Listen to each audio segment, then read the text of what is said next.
Olá, estudante da segunda série do ensino médio. Tudo bem com você?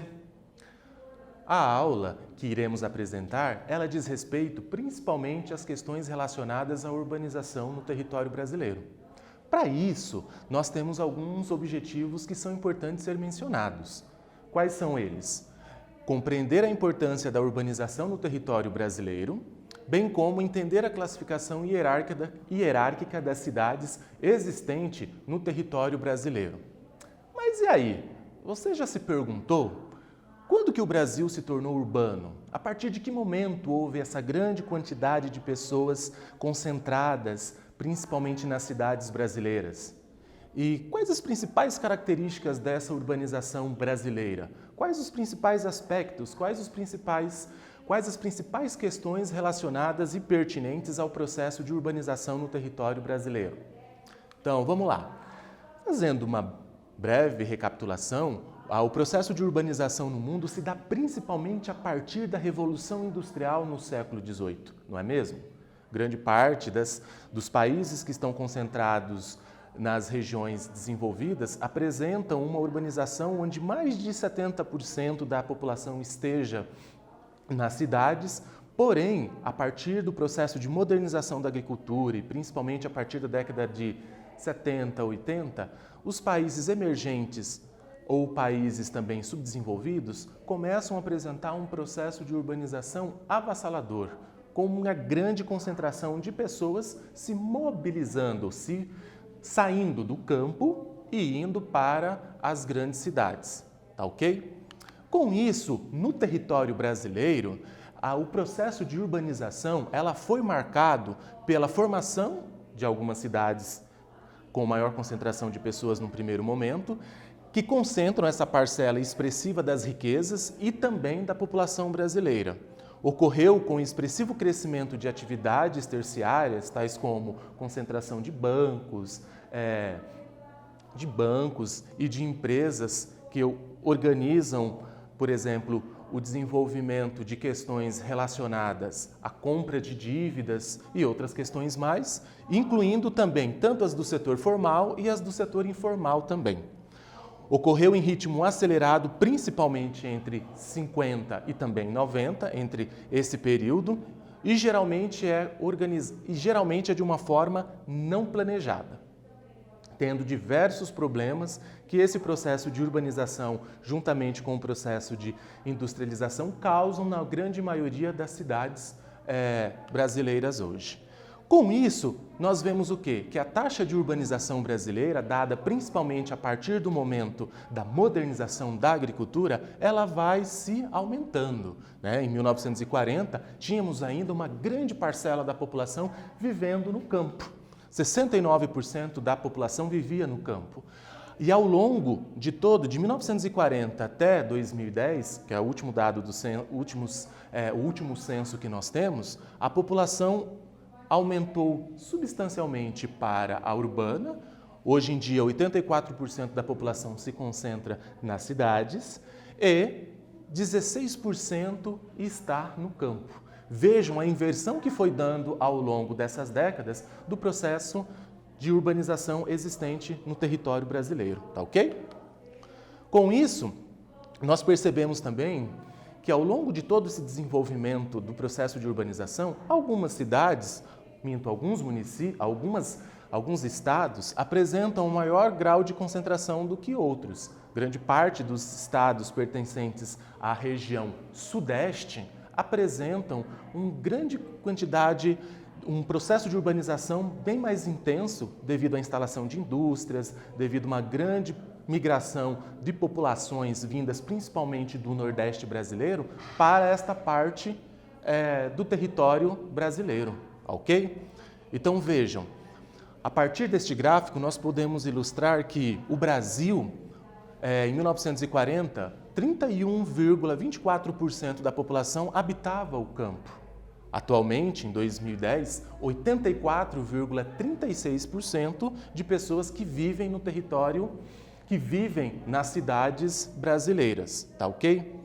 E aqui, na região sul, da qual o Paraná faz parte, em 1940, 27,73% das pessoas viviam nas cidades, em contraponto a 2010, onde 84,93% da população vivendo nas cidades. Então vejam que mesmo o Brasil como um todo e na região sul, existe uma grande concentração de pessoas morando ou habitando as cidades. Não só essas regiões, não só o Brasil como o sul e o sul, mas todas as regiões brasileiras apresentam a sua grande maioria habitando ou vivendo nas cidades. Tá ok, pessoal? Então, para isso, vamos para um exercício. Então, a partir do momento desses gráficos, desses mapas e dessas tabelas que nós começamos a construir uma discussão e uma análise com vocês, escreva sobre a urbanização do Brasil, no Brasil, tá ok?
E aí, galera, vamos lá para a nossa resposta?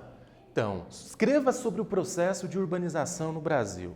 Dentre algumas características que nós podemos descrever e falar com relação a esse processo de crescimento acelerado e constante das cidades brasileiras, nós podemos frisar também que esse processo de urbanização ele se tornou mais intenso, principalmente a partir da década de 40, quando uma boa parte da população deixou o campo e migrou para as grandes cidades. A população das cidades pequenas e grandes está conectada de diversas formas, que a gente vai ver daqui a alguns minutos com as novas considerações que nós vamos fazer sobre a urbanização. Mas é importante ainda deixar bem claro que esse processo de crescimento, principalmente das grandes cidades, se dá de uma forma também bem crescente a partir da década de 1970, com a implementação do processo de modernização da agricultura, que vai fazendo com que grande parte dessas pessoas que moram no campo, que residem nos campos e têm com a intenção de sobrevivência, através principalmente de uma agricultura de subsistência, da qual, a partir daquela agricultura, essas pessoas vão sobrevivendo, diminui devido à grande quantidade de máquinas que são injetadas nessas chácaras, nesses sítios e nessas fazendas, e aí precisam ir para as grandes cidades procurar novos tipos de possibilidades de ocupação e de emprego. Com isso, o que vai acontecendo? Esse grande inchaço, essa grande aglomeração de pessoas nas cidades, principalmente nos centros regionais de cada local existente no Brasil e, por que não, também no Paraná, fazendo assim com que uma grande parcela da população vá ter que trabalhar também em setores informais da economia. Então, vejam que a questão relacionada ao processo de urbanização e a questão econômica, ela também está muito forte, está muito atrelada. Da mesma forma que nós podemos atrelar também essa questão do processo de urbanização com alguns impactos ambientais existentes, não só no território brasileiro, mas também na sua cidade, como também em diversos locais aí existentes pelo Brasil como um todo. Tá ok? Beleza. Com a intenção e graças a essa grande quantidade de pessoas que vêm para as cidades, se cria também as políticas, algumas políticas são criadas para melhorar a qualidade de vida das pessoas que moram nessas cidades. Então, por isso, é muito importante a criação de políticas de desenvolvimento urbano, que tem como finalidade a garantia da função social dessa cidade a partir deste documento que é a Política de Desenvolvimento Urbano. Dada principalmente a partir da Constituição Federal do Brasil, nos artigos 182 e 183, que trata da questão política urbana, tendo em vista que a Constituição Federal do Brasil foi criada em 1988. Então, uma série de questões são postas e colocadas para que realmente essa política de desenvolvimento urbano seja feita, como a melhoria da mobilidade urbana, como trafegar como que as pessoas podem andar pelas cidades tendo uma maior qualidade de vida, como tratar a questão dos resíduos sólidos, que muitas pessoas chamam de lixos, mas que é importante ser resolvida, a questão do saneamento básico, a questão das moradias ou das submoradias, como o processo de favelização existente em alguns locais. Tudo isso é importante e necessário e a partir dessa política de desenvolvimento urbano, essas questões precisam e devem ser pensadas e organizadas. E aí, no seu município, seja ele com 4.500 habitantes, com 2.500 habitantes, um grande centro regional com mais de 200.000 habitantes, ou até em uma metrópole ou em uma grande região metropolitana. Como que se dá essa questão da política de desenvolvimento urbano? A sua cidade, ela apresenta uma gama de condições para ofertar qualidade de vida a essa população urbana que vive aí? Você e seus pares, vocês já pararam para pensar sobre isso? Essa é uma das questões muito importantes e necessárias que nós precisamos pensar e discutir com os nossos pares, com os nossos colegas, para que a gente possa, a partir daí, melhorar sim a qualidade de vida existente nos locais onde nós vivemos, ok? Aqui, como forma de ilustração, nós temos a porcentagem da população que vive em área urbana por região, isso em 2015. Olha lá, o Brasil, 85% da população vivendo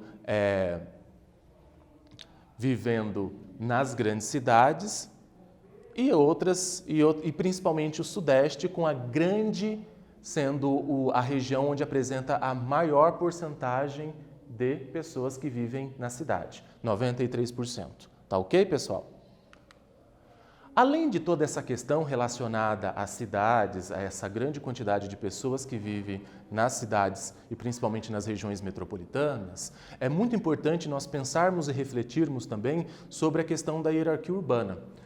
Um grande geógrafo baiano, Milton Santos, a partir dos seus estudos, nos fala e nos traz a importância dessa hierarquia urbana que, com o passar dos anos e com o desenvolvimento do meio técnico-científico informacional, com a grande quantidade de informação e tecnologia que vai se dando nas cidades, uma hierarquia clássica, onde a vila precisava da cidade, a cidade local precisava do centro regional, um centro regional precisava de uma metrópole e uma metrópole regional da metrópole nacional, esse esquema super hierarquizado, ele se transforma com o desenvolvimento tecnológico e o desenvolvimento científico dado a todo o território brasileiro. Então, uma metrópole nacional, como por exemplo São Paulo, uma vila, uma cidade local, um centro regional ou uma metrópole regional conseguem conectar-se com essa metrópole nacional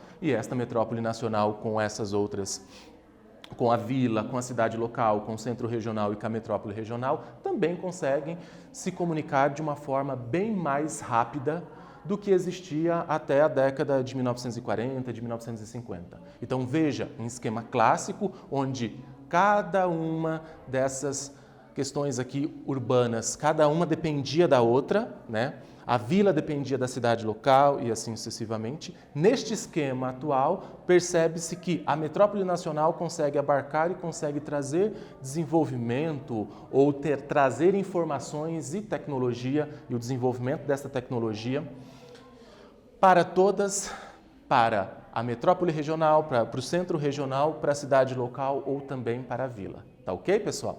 Então, essa é a hierarquia das cidades. Um modelo clássico e o esquema atual, onde existe o maior desenvolvimento econômico entre elas. Aqui a Rede Urbana do Brasil, 2018, e aqui, logo em seguida, nós podemos perceber que nós temos aqui uma gama de questões urbanas que são importantes e necessárias para que nós possamos desenvolver aqui com vocês. As metrópoles no território brasileiro são 12 maiores centros urbanos do país que exercem forte influência entre si e as suas regiões. Então, as metrópoles estão divididas em 13 hierarquias. A grande metrópole nacional, São Paulo, que tem uma grande quantidade de influência em diversos outros locais. Uma metrópole nacional, como Rio de Janeiro e Brasília. E as metrópoles Belém, Fortaleza, Manaus, Salvador, Recife, Curitiba, Goiânia, Belo Horizonte e Porto Alegre. Tá ok? Então vamos lá. Segundo a hierarquia, um exercício aqui para que a gente possa resolvê-lo. Segundo a hierarquia urbana, as cidades mais importantes de um país que comandam a rede urbana nacional, estabelecendo áreas de influência, correspondem a centros regionais, cidades dormitórios, C, metrópoles nacionais ou D, capitais regionais ou E, metrópoles regionais.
E aí, galera, conseguiram responder ou conseguiram pensar sobre essa pergunta que o professor colocou aqui para que vocês possam refletir?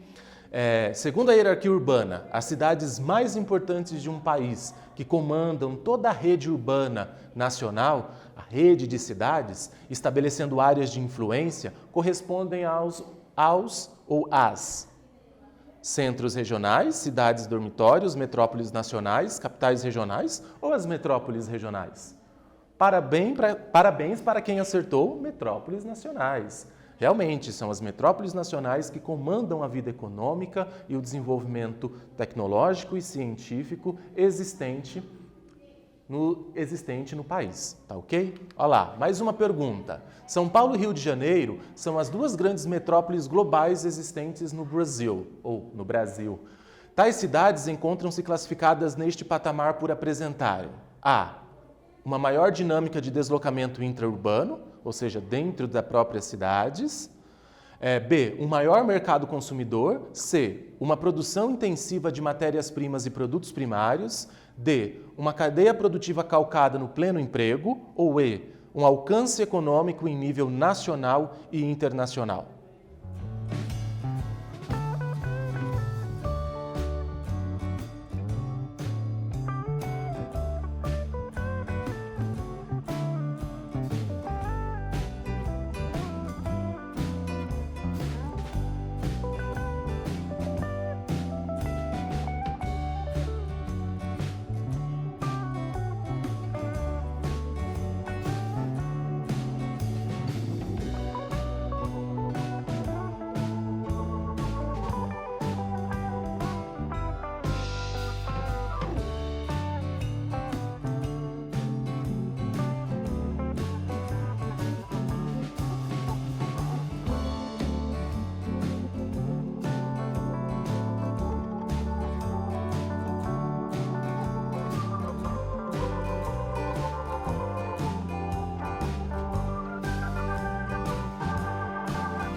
E aí, galera, conseguiram resolver o exercício aqui colocado no quadro, colocado para que vocês possam responder? Então, São Paulo e Rio de Janeiro são duas grandes metrópoles globais existentes no Brasil. Vejam, neste enunciado aqui nós já podemos perceber, de acordo com os estudos principalmente do Instituto Brasileiro de Geografia e Estatística, percebe-se que São Paulo é considerada a grande metrópole nacional. E o Rio de Janeiro tem uma grande quantidade de desenvolvimento técnico, científico e informacional também, ficando um pouco abaixo da questão da centralidade de São Paulo, tá bom? Isso é muito importante que vocês percebam. Tendo em vista essa consideração feita pelo professor, vamos lá. Parabéns para quem acertou, para quem escreveu ou percebeu que a alternativa correta é um alcance econômico em nível nacional e internacional, tá ok? Nessa aula, nós aprendemos sobre o processo de urbanização existente no território brasileiro. Até mais!